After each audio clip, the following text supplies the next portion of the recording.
জান এবং মাল উভয়টাই আল্লাহর রাস্তা দেওয়ার দরকার আছে না নাই? সময় নাই। আল্লাহ, আমরা তো অনেক সময় জিহাদের কথা শুনলে অনেকে আবার আতঙ্কিত হয়ে যায়, মনে হয় যেন জিহাদ বলতে এই যে ছুরি চাকু দাও খন্তা এগুলো বুঝায়, এরকম নাকি? ভাই বুঝছে, এই যে মনে করেন এটা শাব্দিক অর্থ হলো যুদ্ধ, অর্থাৎ জিহাদ মানে আপনি যে একটা কাজ করার জন্য যে চেষ্টা করতেছেন, প্রচেষ্টা করতেছেন, ওই চেষ্টার নামে হলো কি? জিহাদ বা যুদ্ধ। তাহলে ভাইয়েরা আমার, আল্লাহ নবী বললেন সাহাবীরা জান এবং মাল উভয়টারে প্রয়োজন, কে কে মাল দিবা দাও। আল্লাহ নবী উনার বরকতি চাদর মুবারক বিছাইয়া দিলেন, সাহাবীরা মাল দেওয়া শুরু করলো, পর্যাপ্ত পরিমাণ মাল হয়ে গেল। এখন নবীজি বললেন সাহাবীরা মাল পর্যাপ্ত পরিমাণ হয়ে গেছে, এখন দরকার জানের। সাথে সাথে সাহাবাই কেরাম তাদের নাম লিপিবদ্ধ করে আল্লাহ নবীর হাত মুবারকের মধ্যে দিতে লাগলেন। সুবহানাল্লাহ।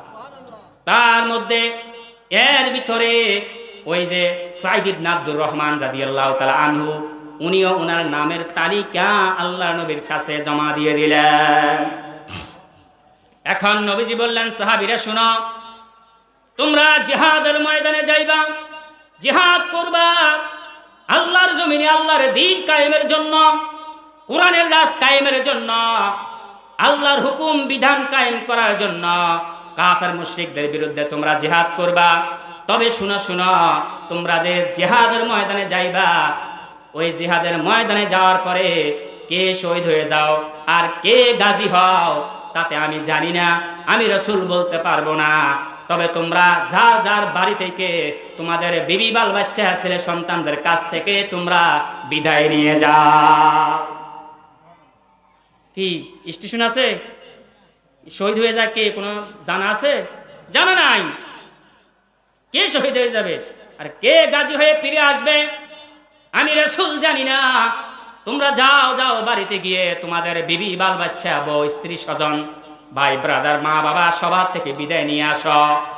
ভাইরা আমার, যার যার বিবি থেকে, যার যার ছেলে মেয়ে সন্তানদের থেকে তারা বিদায় নিতে লাগলেন। আর ওই দিক দিয়ে সাইদ ইবনে আব্দুর রহমান, মনে আছে তো? সাইদ ইবনে আব্দুর রহমানের বন্ধু কে না? সালাবা আনসারী। এই ওয়াজ মুখস্থ করেন, সাইদ ইবনে আব্দুর রহমানের বন্ধু কে? সালাবা আনসারী।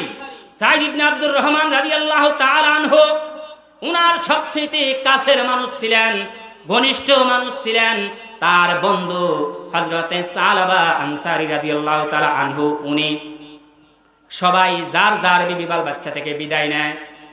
ও ভাই, হযরতে সাইদ ইবনে আব্দুর রহমান রাদিয়াল্লাহু তাআলা আনহু তিনি দৌড়াইয়া বন্ধুর কাছে আসলেন। বন্ধু না কে? সালাবা আনসারী। উনার কাছে আসলেন, সালাম বিনিময় করলেন, মুসাফা করলেন, মুআনাকা করলেন। মুআনাকা করে বলে, বন্ধুরে, ও বন্ধু শুনো রে ভাই, আমি তো জিহাদের ময়দানে চলে যাইতেছি রে ভাই, জানি না কি শহীদ হয়ে যায় নাকি গাজী হয়ে ফিরে আসি।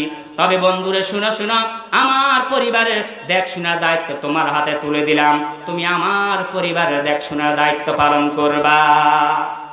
এই কথা কে বলছে? সাইদ ইবনে আব্দুর রহমান তার বন্ধু সালাবা আনসারীর কাছে বলছে। আপনাদের দেশের ছেলেরা বিদেশ যায় না নাকি? রাজেশপুর এলাকায় কোনো বিদেশি নাই? ও ভাইরা, যখন কোনো দেশের সন্তান প্রবাসে যায়, যাওয়ার আগে বন্ধু বান্ধব থেকে বিদায় নেয় কি নেয় না? মা বাবার কাছ থেকে বিদায় নেয়।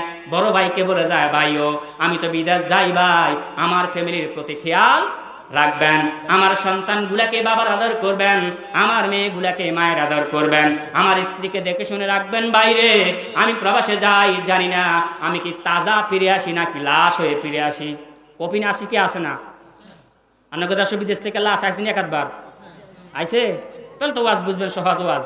আর আমিও খাস বাংলায় কথা বলি, ঠিক না? আমরা তো কুমিল্লার মানুষ, তো মাঝে মধ্যে হয়তো একটু ওই নোয়াখালী বাসা চলে আসে। যখন বিভিন্ন জায়গায় আলোচনা যায়, হুজুর আমাদের বাড়ি কি নোয়াখালী? আমি কি কেমনে আপনার কথা বুঝা যায় নোয়াখালী।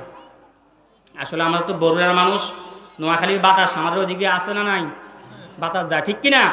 দেখেন বন্ধুরা ভাইরা, তাহলে কথাগুলো সংক্ষেপ, সময় নাই, সময় অত্যন্ত প্যাকেট করা। আমি তো মনে করেছিলাম লম্বা সময়। দেখেন সম্মানিত হাজিরিন, তাহলে ওই যে যেরকম ভাবে অনেক সময় লাশ প্রবাস থেকে দেশে আসে, কপিন চলে আসে, এই জন্য বিদেশে যাওয়ার পূর্বে ভাই থেকে বিদায় নেয়, মা বাবা থেকে বিদায় নেয়, আত্মীয় স্বজন থেকে বিদায় নিয়ে যায় কি যায় না? যায়। আল্লাহ নবী বললেন, সাহাবীরা শুনো শুনো, তোমরা জিহাদের ময়দানে চলে যাবা, কে শহীদ হয়ে যাও, কে গাজী হয়ে ফিরে আসো তা আমি জানি না। তোমরা যার যার আত্মীয় স্বজন বিবি বাল বাচ্চাদের থেকে তোমরা বিদায় নিয়ে চলে যাও।